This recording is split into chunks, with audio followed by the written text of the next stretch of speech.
everybody know one thing about me.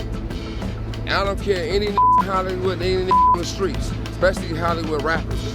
Yeah. We get our paperwork. Yeah. See what all we ever been arrested for. One of the biggest celebrity crimes is the murder of rap legend Biggie Smalls, a.k.a. Notorious B.I.G., still unsolved 24 years later. What if the truth everyone's been chasing for nearly 30 years was never really hidden?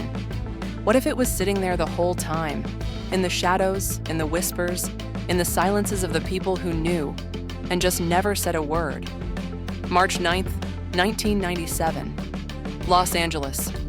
Christopher Wallace, Biggie Smalls, the notorious B.I.G. dead at just 24 years old, gunned down at a red light, 4 shots through a black Chevy Suburban, gone in seconds, no suspects, no arrest, no conviction, just a closed casket, unanswered questions, and a silence that stretched across decades. But now, that silence is starting to break. Suge Knight, Death Row's CEO, the man who sat beside Tupac the night he was killed, the figure most people said knew too much, is finally talking. From behind prison bars in a deposition, Suge Knight dropped a bomb, a sentence so sharp it sliced through 30 years of noise. 3 words. He killed him. No hesitation, no breakdown, just those 3 words.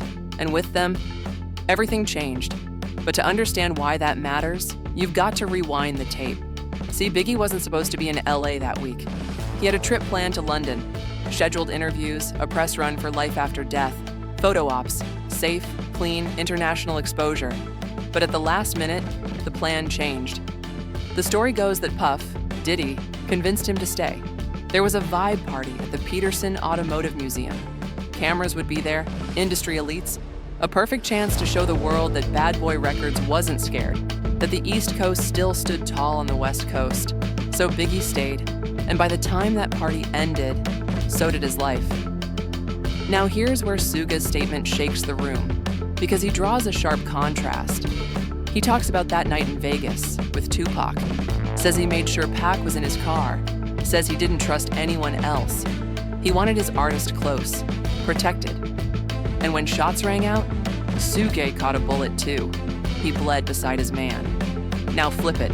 Biggie's riding in an SUV, light security, no armor, and the one person who could have made a difference, not in the car. Diddy's riding separately, safe, untouched. And Suge, he doesn't accuse directly, but he poses the question that's been burning in the minds of fans for years. That's your man. How he gets hit and you don't? Let that marinate. Because what followed that night wasn't just tragic. It was strategic. The shooter, clean cut, suit and bow tie. Almost like he knew he wouldn't be touched. Pulled up in a black Impala. No rush, no panic. Like he was exactly where he was supposed to be. Fired 6 shots, 4 hit Biggie, then he disappeared into the night. No chase, no police sirens, no follow-up. And let's talk about those coincidences. Security that night, disorganized, undertrained. Officers who were supposed to be on duty didn't even have radios.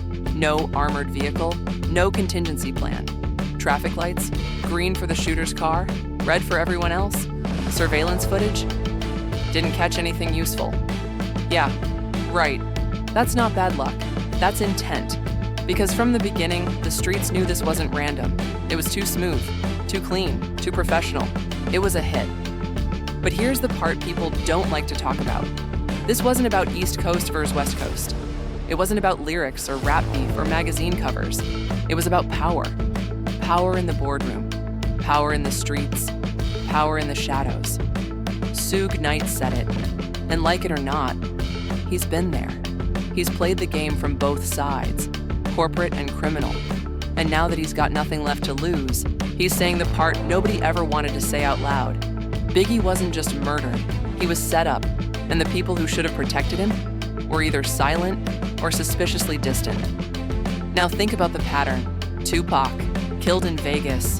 Suge gets hit too. Biggie, killed in LA Puffy, nowhere near the bullets. Twice. The biggest names in hip-hop history are taken out, and both times, the people around them walk away without a scratch. Call it coincidence, or call it a chess move. Because the deeper you dig, the more questions rise up. Why was Biggie's security so sloppy? Why were known gang affiliates spotted at the party? Why was the LAPD so quick to close the case without answers? And most importantly, why, after 30 years, is Suge Knight finally talking? Some say it's revenge, others say it's remorse. But maybe it's just time. Time to stop protecting the people who let it happen. Time to stop treating these legends like martyrs and start treating their deaths like crimes. Because this wasn't fate.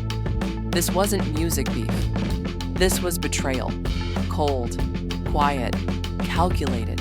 And now that Suge Knight's broken the silence, the real question is, who's next to speak? Because if the man with the most to lose can finally say it out loud, what's stopping the rest of them?